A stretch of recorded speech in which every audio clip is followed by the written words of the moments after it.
Na química a gente estuda a matéria. No estudo da matéria, a primeira pergunta que se faz é: como é formada a matéria? Como é por dentro a matéria? É natural que essa pergunta surja, e surgiu na realidade há muitos anos atrás, na Grécia Antiga. Então, desde aquela época, o ser humano tenta responder à pergunta: do que a matéria é formada? Lá atrás, na Grécia Antiga, já houve uma tentativa de dizer como a matéria é formada, quando alguém disse: a matéria é formada por pequenas partículas não destrutíveis. Pequenas partículas não divisíveis.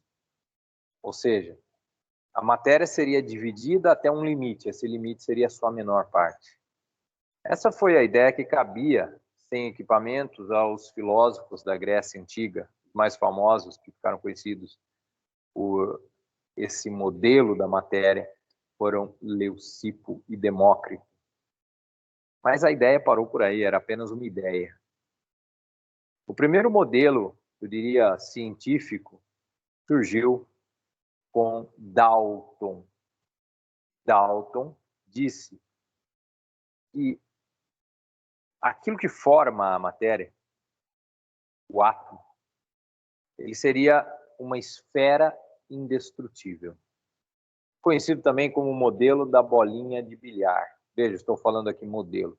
Toda vez que se tentou dizer como é o átomo, nós chamamos isso de modelo atômico. Vamos lembrar que quando os filósofos da Grécia Antiga disseram que o átomo é a menor partícula da matéria, abaixo da qual não há como se dividir mais a matéria, nesse momento, em grego, chamamos isso de não divisível. Em grego, a palavra átomo diz isso. A palavra átomo vem do grego.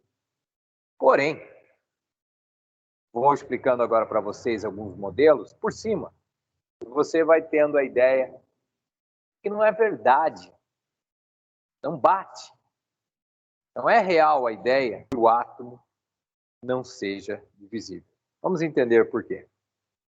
Então, Dalton pensou ainda num átomo não divisível, mas a partir daí vieram outros modelos atômicos. Thomson já fala de um átomo que tem coisas menores que ele dentro dele. A partir daí, já caiu a ideia de um átomo não divisível. Porque se ele tem pedaços menores do que ele, então ele é sim divisível. Ele pode ser dividido em coisas menores, porque ele é constituído de coisas menores. E isso ainda era Thomson. Depois veio Rutherford dizendo que o átomo, na verdade, não é bem... na verdade, não tem nada a ver com um pudim, com uma massa negativa e partículas positivas como se fossem ameixas no pudim, que é a ideia de Thomson, um modelo de pudim de ameixas. Rutherford, com experimentos, já com equipamentos, já muitos anos depois, ele veio dizer que o átomo, ele tem de matéria mesmo, só no seu núcleo mesmo. O resto dele é uma região que basicamente é energia, e lá ficam os elétrons. Essa região é negativa, e o seu núcleo, onde tem matéria, de fato, é positivo. Lá ficam os prótons e nêutrons.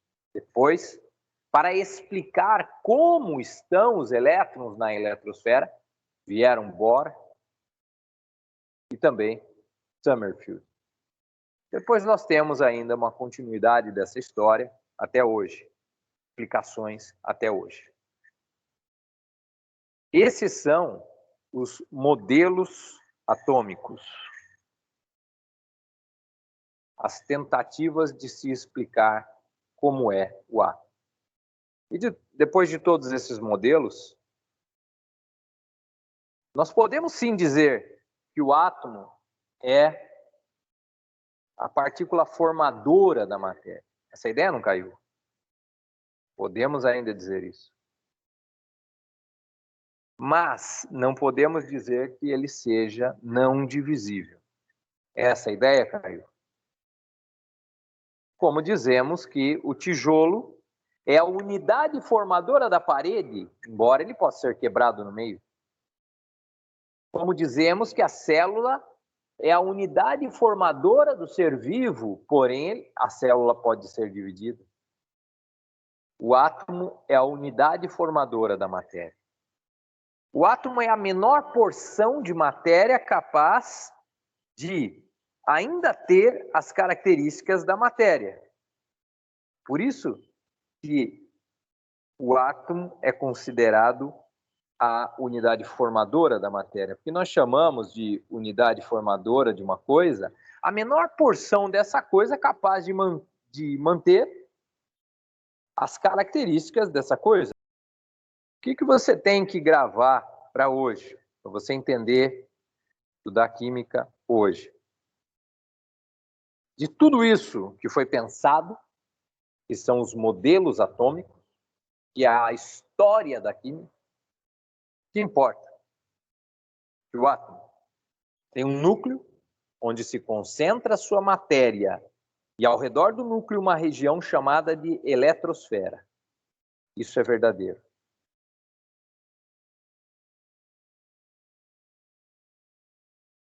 O núcleo é onde existe matéria dentro do átomo. O resto é energia. Quer dizer, então, que os elétrons que habitam a eletrosfera são energia? Sim. Os elétrons que ficam lá na eletrosfera, a massa deles é uma massa desprezível. A parte do elétron que é importante é energia. A matéria que ele contém é desprezível. É que o núcleo é uma coisinha de nada diante do átomo. E é lá que está a matéria. Então, a matéria no átomo, ela corresponde a uma coisa insignificante.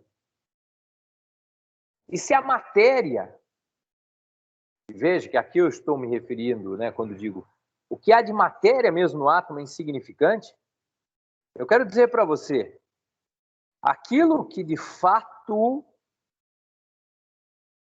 tem massa dentro do átomo é insignificante.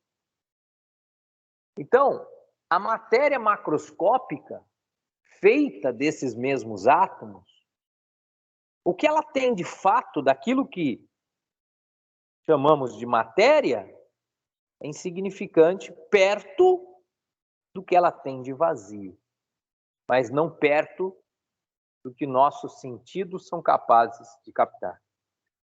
Quando olhamos ao nosso redor, nós vemos matéria em tudo.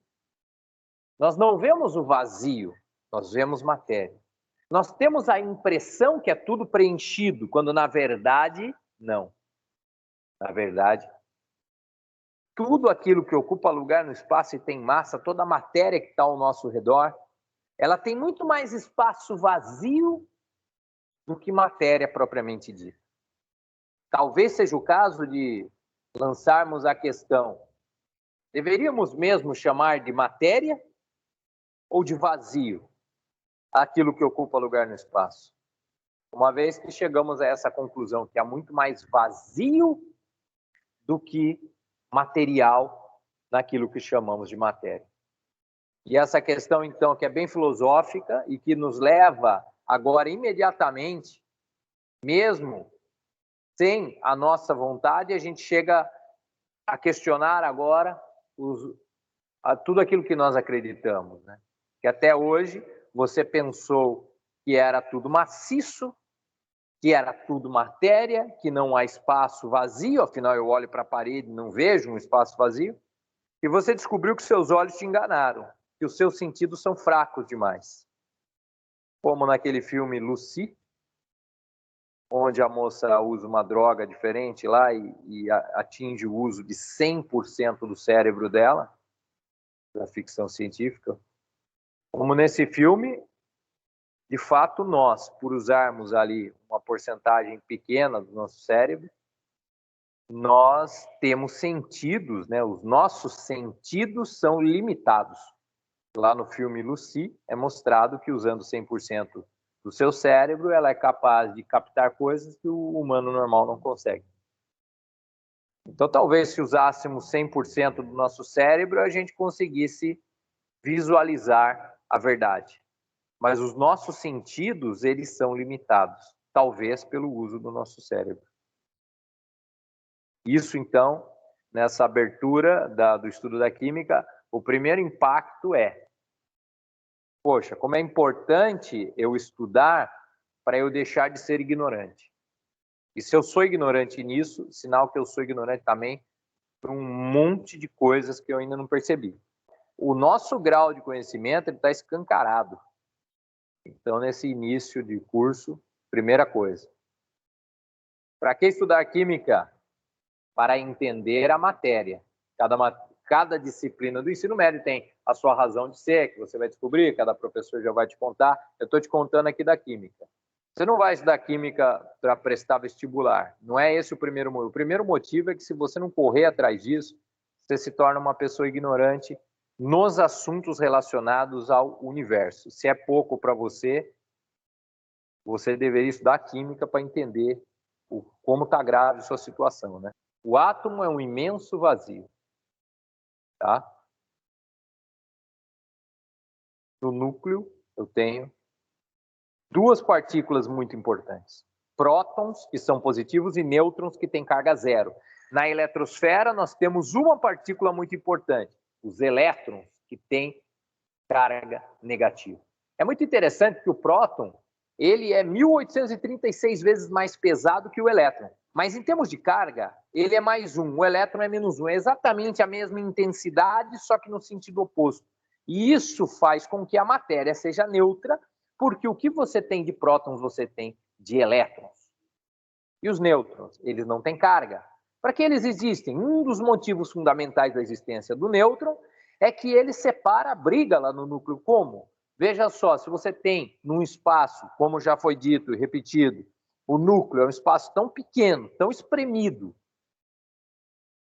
O núcleo, sempre que você vê na TV cenas de um presídio lotado e mostrarem a cela, lembre do núcleo. O núcleo é um espaço muito confinado onde estão os prótons. Imagina se não tivesse um monte de carcereiro ali para separar a briga. Porque eles são carga positiva. Então, aquilo ali, é o seguinte, cargas iguais se repelem. Então, se não houvesse alguém para apartar essa briga, eles iriam querer sair daquele núcleo, cara. Eles iam se soltar. O que é o núcleo? O núcleo, então, é esse conjunto de prótons e nêutrons que estão ali presos. E presos por quê? Primeiro, aí você pensa, como estão presos ali, se cargas positivas são cargas iguais, então se afastam. Porque ali não é a força eletrostática que age. Ali é uma força maior do que a eletrostática, porque a força eletrostática, ela já é uma força foda. Mas a força que existe no núcleo é mais foda ainda, é a força nuclear. Da onde vem a energia que faz as partículas nucleares estarem unidas? Olha que loucura. Vem justamente delas.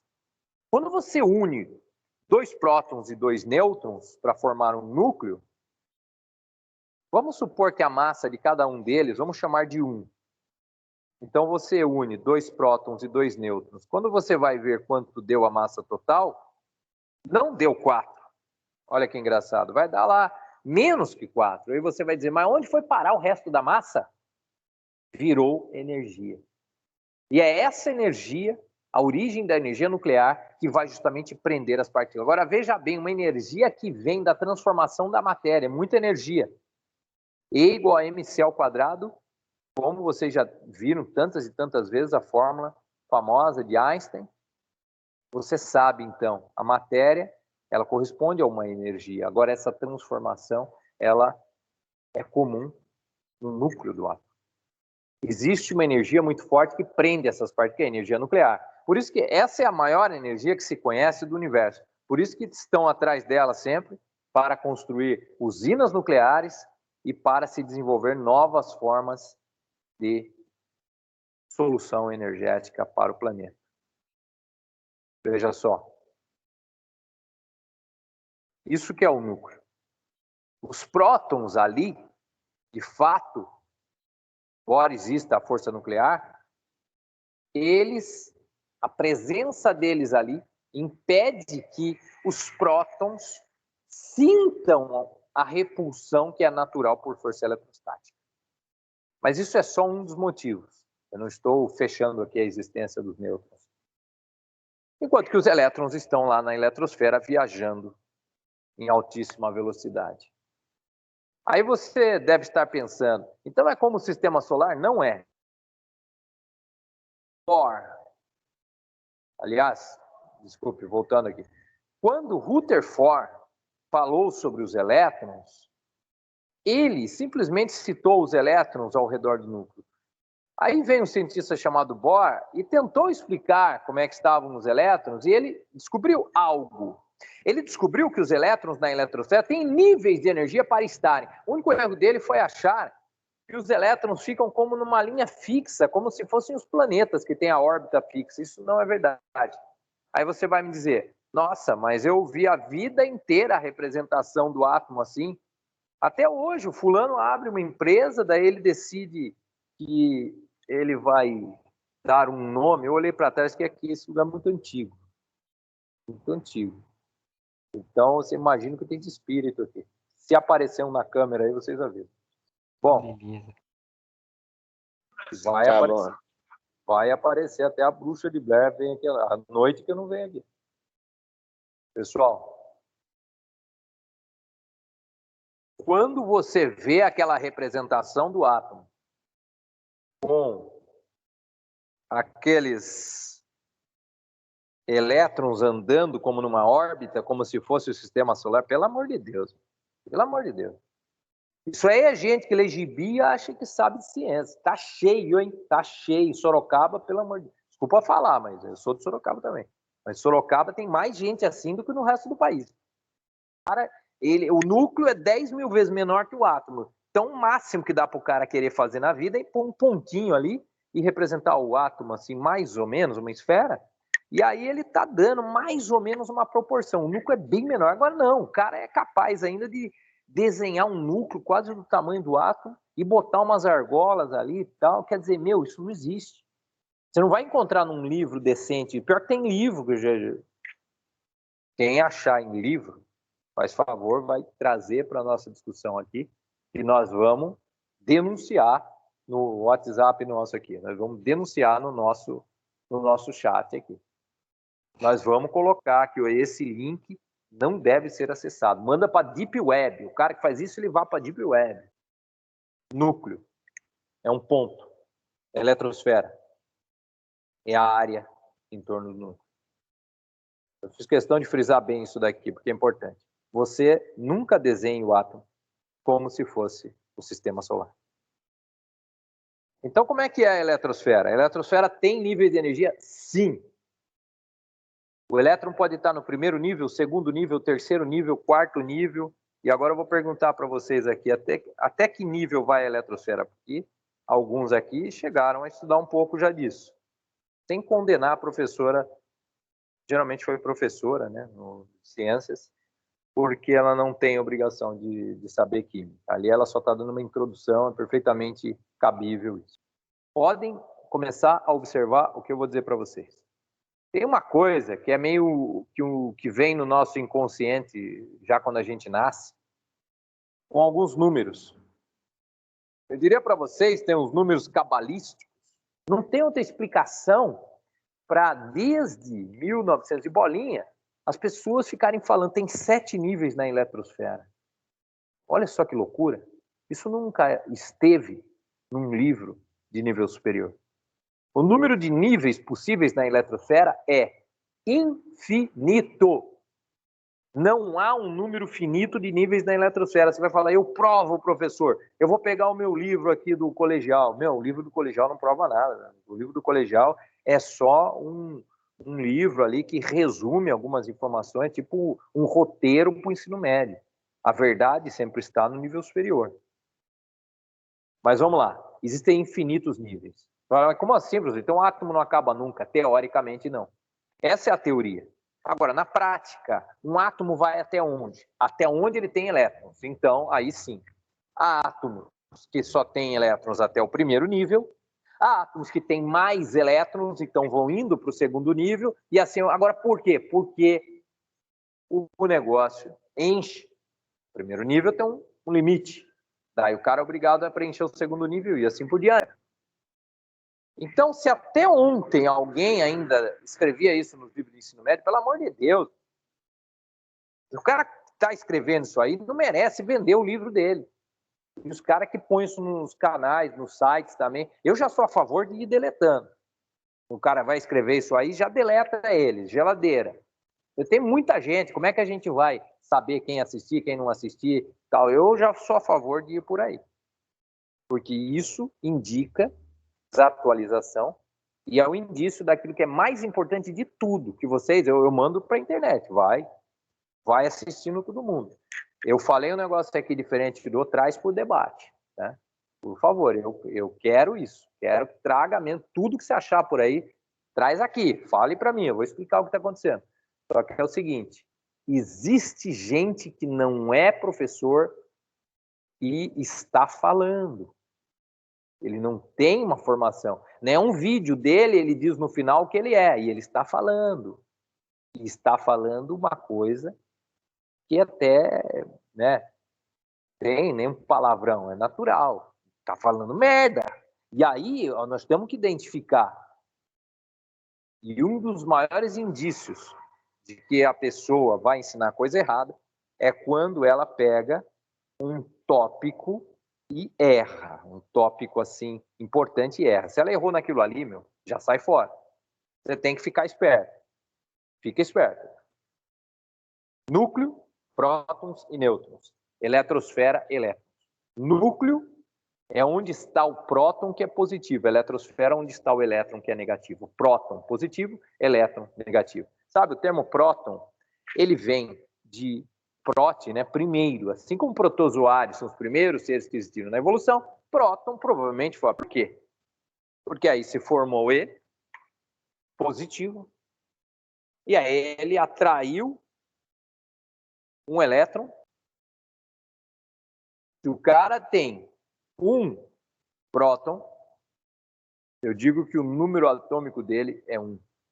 Se ele tem 2 prótons, eu digo que o número atômico dele é 2. E assim por diante. O número de prótons que o cara tem vai me dizer o número atômico dele, a identidade do átomo. Veja a importância do número de prótons. Por que no decorrer da história da química, os químicos não disseram, vamos olhar o número de nêutrons, ou vamos olhar o número de elétrons? Por que eles olharam o número de prótons para dizer que esse seria o número mais importante, a quantidade mais importante de todas? O número de elétrons é fácil de variar. Por quê? Porque a eletrosfera está mais para fora. É mais fácil um elétron pular para fora que um próton pular para fora.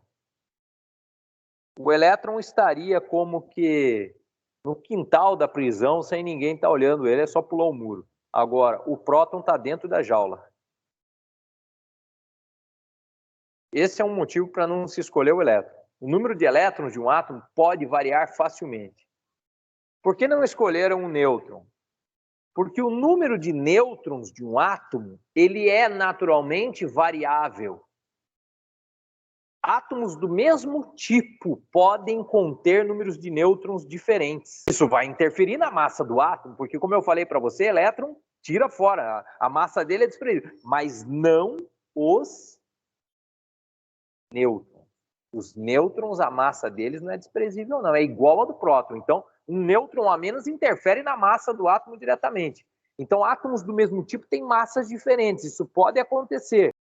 A questão de átomos do mesmo tipo, que tem números de massa diferentes, essa questão vem do seguinte: o que define o tipo de um átomo é o seu número de prótons. Átomos que têm mesmo número de prótons são do mesmo tipo. O nome técnico para átomo do mesmo tipo é elemento químico. Então, a palavra elemento químico deve ser utilizada para designar átomos que são do mesmo tipo. Esse átomo é do elemento hidrogênio, ele é do tipo hidrogênio, que tem um próton no núcleo. Esse é do hélio, né? Do hálio não tem, pelo amor de Deus. Esse átomo é do tipo hélio. Então, ele é do elemento químico hélio. Quer dizer o quê? Que ele tem 2 prótons no núcleo. E assim por diante. Aí monta-se a tabela periódica. A tabela periódica, gente, é uma tabela que nos traz o número atômico de cada elemento que é conhecido. Então, olhando a tabela periódica, você consegue ver pelo número atômico, que tem uma legenda. Ai, professor, eu não consigo ver a legenda da tabela periódica. Tome cuidado, porque aí você não vai ter dificuldade. Porque você arruma um trampo aí, o cara fala, ó, você tem que limpar o chão, mas tem 3 produtos, tem uma tabela, eu não sei ver tabela. Pelo amor de Deus, você já entendeu o que vai estar acontecendo, não preciso explicar. Então, pare com isso aí, de achar que você não dá umas batidas na parede assim, com a cabeça, que dá uma ajeitada, entendeu? Começa a funcionar. Como que não consegue ver? Pegue lá a tabela, tem uma legenda, pô. Aí ele fala assim, o número que está aqui em cima é o atômico, de baixo é, por exemplo, entendeu? É só ver a legenda. Então, agora faz o seguinte, já sai caçando uma tabela periódica aí na internet, cara, para a gente, no decorrer, você vai utilizar essa tabela. Vamos lá. Eu vou falar para você do átomo de hidrogênio para explicar a história. Existe átomo de hidrogênio que tem um nêutron, existe átomo de hidrogênio que tem 2 nêutrons e existe átomo de hidrogênio que tem 0 nêutrons. Isso é uma realidade. Portanto, átomos do mesmo tipo podem ter número de nêutrons diferentes. O nome que se dá a isso é átomos isótopos, que vem do grego mesmo lugar, porque onde um é encontrado, o outro também é encontrado. Por isso, são átomos encontrados no mesmo lugar, por isso são isótopos. Ou fenômeno da isotopia. Há outras realidades parecidas com essa, como os isótonos, que têm mesmo número de nêutrons, e os isóbaros, que têm mesmo número de massa. O hidrogênio, o número atômico dele é 1. Quer dizer que todos os átomos de hidrogênio da natureza têm um próton. Agora pode haver átomo de hidrogênio que tem 2 nêutrons, o outro tem 1 nêutron, o outro não tem nenhum nêutron. E é por isso que existem os isótopos de hidrogênio. Assim como existem os isótopos de outros elementos químicos. Isso são os isótopos. Os isótopos são átomos do mesmo tipo e que têm número de nêutrons diferentes. E aí você vai ouvir falar muito na sua vida de isótopos radioativos, principalmente quando se vê documentários sobre radioatividade. Aí eu pergunto para você, é possível um cidadão hoje ele chegar aos seus 15 anos sem saber isso da química? É possível o cara conviver? É a mesma coisa que o cara ser analfabeto em 1980. Existia muita gente que não sabia ler e escrever, mas já atrapalhava demais a vida, já deixava de arrumar emprego. Hoje, se você for uma pessoa que não sabe essas coisas mais básicas da ciência, você vai parar de arrumar emprego por causa disso. Existem níveis de energia na eletrosfera. Os elétrons que estiverem no nível mais afastado são os caras que estão mais para fora, quase saindo daquele átomo. Aquele é o nível de valência. É o maior nível que um átomo atinge. Isso é o que chamamos de nível de valência. É um nível importante, porque como é o que está mais para fora, é ali o Itamaraty do átomo. É ali que ele faz contato com átomos vizinhos.